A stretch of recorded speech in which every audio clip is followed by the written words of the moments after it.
उड़ीसा की सरकार का सिर्फ एक काम है, उड़ीसा का जो धन है उसको उड़ीसा की गरीब जनता से चोरी करने का काम है। आपकी सरकार सिर्फ यही करती है।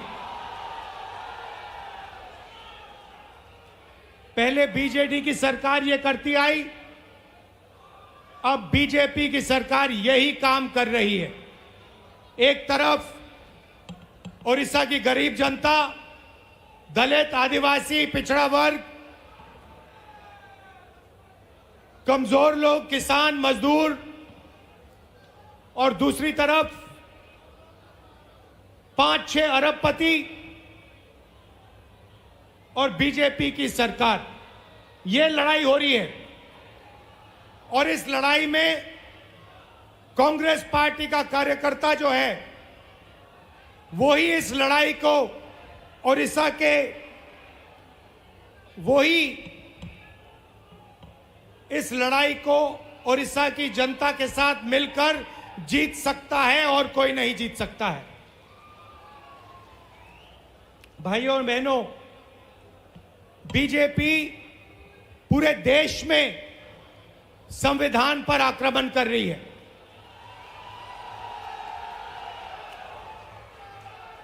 जहां भी हम देखते हैं संविधान पर बीजेपी के लोग आक्रमण कर रहे हैं। कल मैं बिहार में था और बिहार में जैसे महाराष्ट्र में चुनाव चोरी किया गया, वैसे ही बिहार में चुनाव चोरी करने की कोशिश की जा रही है। वैसे ही बिहार में चुनाव चोरी करने की कोशिश की जा रही है। और चुनाव चोरी करने के लिए इलेक्शन कमीशन ने नई साजिश शुरू की है। इलेक्शन कमीशन बीजेपी का अंग का काम कर रहा है, अपना काम नहीं कर रहा है। महाराष्ट्र में लोकसभा और विधानसभा के बीच में 1 करोड़ नए वोटर आ गए।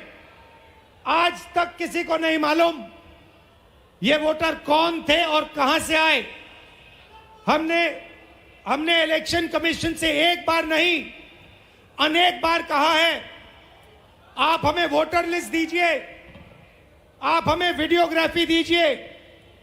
इलेक्शन कमीशन नहीं देता है। और जो चोरी महाराष्ट्र में हुई, वही चोरी फिर से ये लोग बिहार में करने जा रहे हैं। कल मैं बिहार गया, इंडिया गठबंधन के नेताओं के साथ हमने कहा कि बिहार में हम इलेक्शन कमीशन को बिहार का चुनाव चोरी नहीं करने देंगे, बीजेपी को चुनाव नहीं चोरी करने देंगे। भाइयों और बहनों, उड़ीसा इनका मॉडल है। यहां पे 5-6 बड़ी कंपनियों को ये आपका पूरा का पूरा धन दे रहे हैं। अभी मैं डेलीगेशन से मिला, किसान के डेलीगेशन से मिला, महिलाओं से मिला और उनकी आवाज सुनी, उनका दुख सुना, उनका दर्द सुना। भाइयों और बहनों, जल, जंगल और जमीन आदिवासियों की है। मैं फिर से दोहराना चाहता हूं, जल, जंगल और जमीन आदिवासियों की है और आदिवासियों की रहेगी।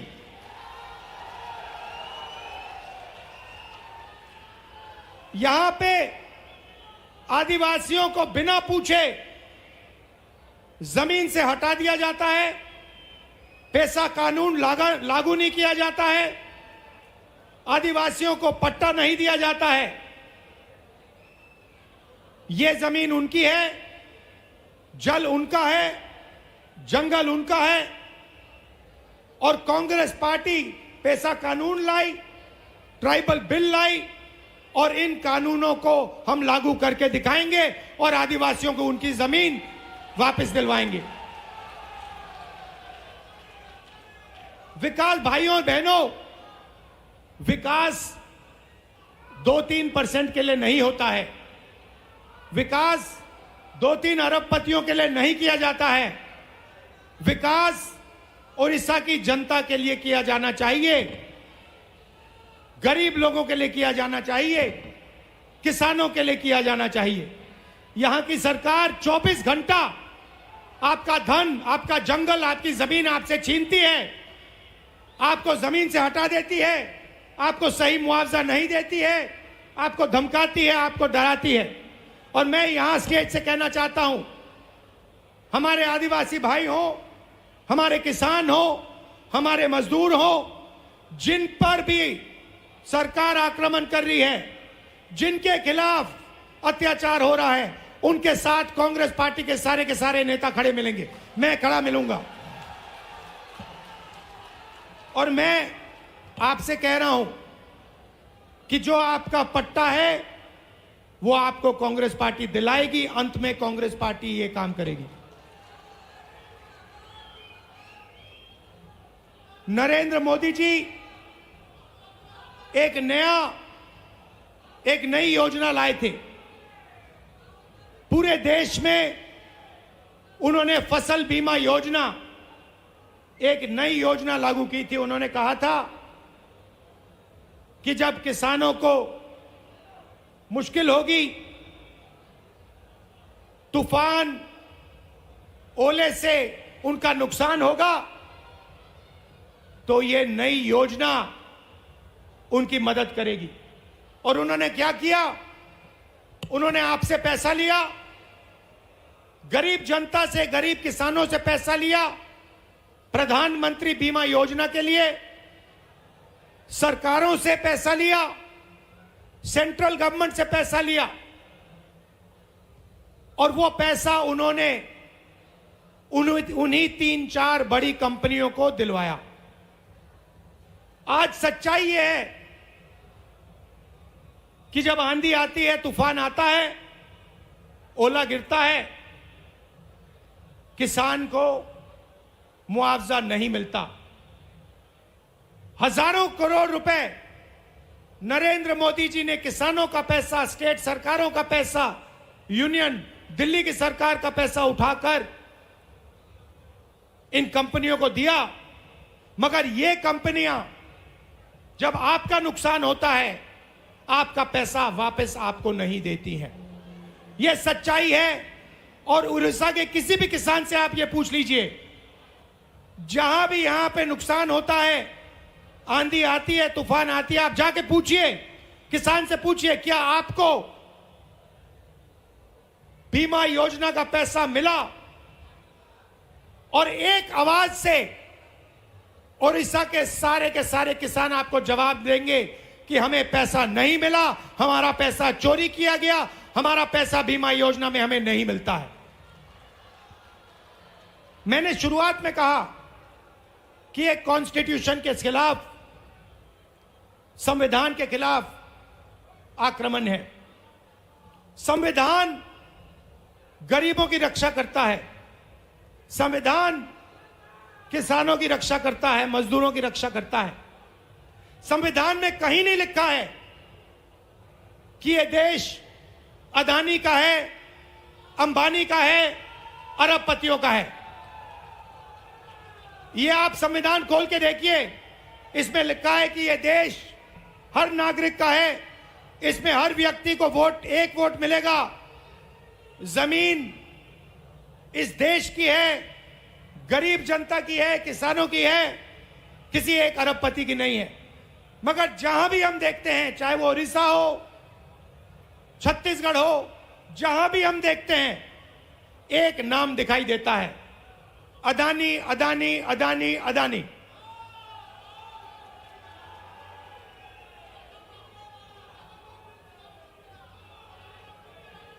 मतलब अदानी जी उड़ीसा की सरकार चलाते हैं, अदानी नरेंद्र मोदी को चलाता है। और जब उड़ीसा में जगन्नाथ यात्रा निकलती है, आप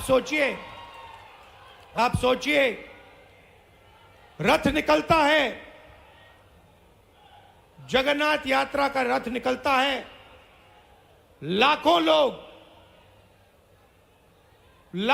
उसको देखते हैं, उसके पीछे चलते हैं, और फिर एक ड्रामा होता है, रथ को अदानी जी और उनके परिवार के लिए रोका जाता है।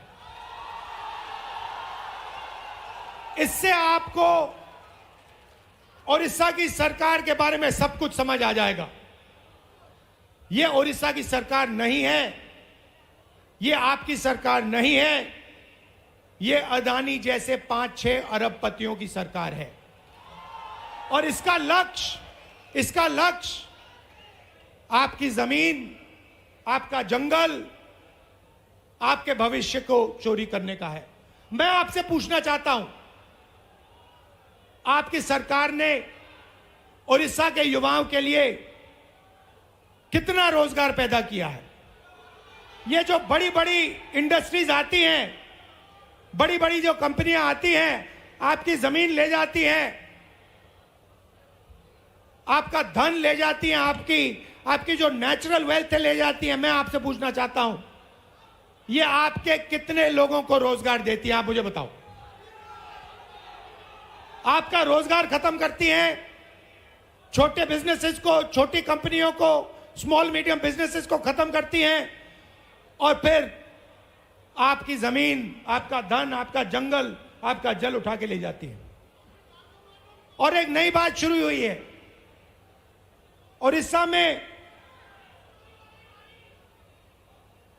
में 40,000 से ज्यादा महिलाएं गायब हो गई हैं। आज तक नहीं मालूम कि ये महिलाएं कहां गईं। महिलाओं के खिलाफ हर रोज यहां अत्याचार होता है, रेप होता है, बलात्कार होता है। हर रोज ओडिशा में 15 महिलाओं का बलात्कार होता है, और आपकी सरकार को कुछ लेना देना नहीं। आपकी सरकार सिर्फ 24 घंटे आपका खून चूसती है, आपकी जमीन छीनती है। ना उनको महिलाओं से कुछ लेना देना, ना उनको रोजगार दिलवाना है, ना उनको युवाओं से कुछ लेना देना है। इसीलिए हम यहां आए हैं, और मैं आपको मैसेज देना चाहता हूं कि चाहे मैं हूं, या कांग्रेस प्रेसिडेंट हो, या कांग्रेस पार्टी के कोई भी नेता हो, हम यहां आपके साथ खड़े हैं। जब भी आपको मुझे बुलाना हो, जहां भी आपको मुझे ले जाना हो, मैं इस सरकार के खिलाफ लड़ना चाहता हूं, और इस सरकार को यहां से हटाना चाहता हूं। एक बात मैंने भक्तचरण दास जी को कही, तेलंगाना में हमने जाति जनगणना करवाया है। तेलंगाना में जाति जनगणना ने कमाल कर दिया है, क्योंकि जाति जनगणना ने तेलंगाना के हर नागरिक को समझा दिया है कि तेलंगाना में कितने लोग कौन से वर्ग के हैं, ओबीसी कितने हैं, अति पिछड़े वर्ग के कितने लोग हैं, दलित कितने हैं, आदिवासी कितने हैं, गरीब जनरल कास्ट के कितने लोग हैं। एक प्रकार से तेलंगाना सरकार ने तेलंगाना का एक्सरे किया है, और तेलंगाना की सरकार को अब मालूम है कि कितना धन किसके हाथ में है, कौन किसके पास क्या है, कितनी आबादी किसकी है। और मैं ये ओडिशा की जनता से भी कहना चाहता हूं, देखिए यहां पर हमें पता लगाना है दलित कितने हैं, आदिवासी कितने हैं, पिछड़े वर्ग के लोग कितने हैं, गरीब जनरल कास्ट के लोग कितने हैं। क्योंकि हम चाहते हैं कि सरकार में, इकोनॉमी में, विकास में सबको भागीदारी मिले। आज ओडिशा के पिछड़े लोगों को, दलितों को, आदिवासियों को ना सरकार में जगह मिलती है, ना कॉर्पोरेट में जगह मिलती है, ना ब्यूरोक्रेसी में जगह मिलती है।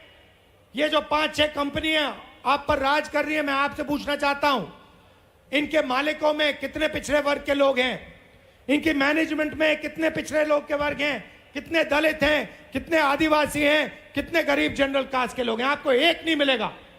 इसीलिए मैंने भक्तचरण दास जी से, लालू जी से कहा है कि पूरा दम लगा के आप उड़ीसा की जनता को समझाइए कि सबसे पहला काम जाति जनगणना है, और अगर हमें उड़ीसा में बदलाव लाना है तो जाति जनगणना हमारा औजार है, क्योंकि जाति जनगणना से दलितों को, पिछड़ों को, आदिवासियों को, गरीब जनरल कास्ट के लोगों को अपनी सच्ची शक्ति समझ आएगी। और जिस दिन इनको अपनी सच्ची शक्ति समझ आ गई, उस दिन यह सरकार को गिरा के फेंक देंगे। भाइयों और बहनों, आखिरी बात मैं कहना चाहता हूं, बीजेपी की सरकार ने ड्राइवर्स एसोसिएशन और यूनियन से पर पूरा दबाव डाला कि वो इस मीटिंग का समर्थन नहीं किए।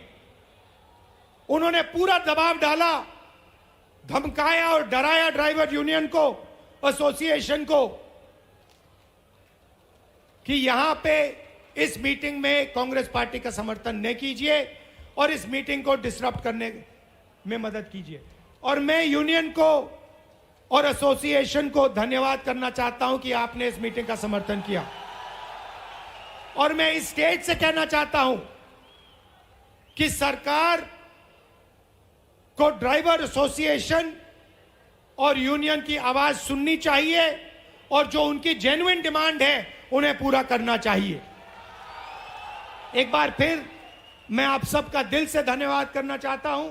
आप यहां आए, इतनी गर्मी में आए और आपने इतने प्यार से मेरी बात सुनी। कांग्रेस पार्टी के कार्यकर्ता से कहना चाहता हूं, देखो आप लोग बब्बर शेर हो, आपको किसी से नहीं डरना है। आप टाइगर हो, आपको किसी से नहीं डरना है। आप आगे बढ़ो, आपके खून में कांग्रेस पार्टी की विचारधारा है, गांधी जी की विचारधारा है, संविधान की विचारधारा है। जाओ, लड़ो और इस सरकार को बदलो। धन्यवाद, नमस्कार, जय हिंद। धन्यवाद। अब मैं आमंत्रित करूंगा भारतीय राष्ट्रीय कांग्रेस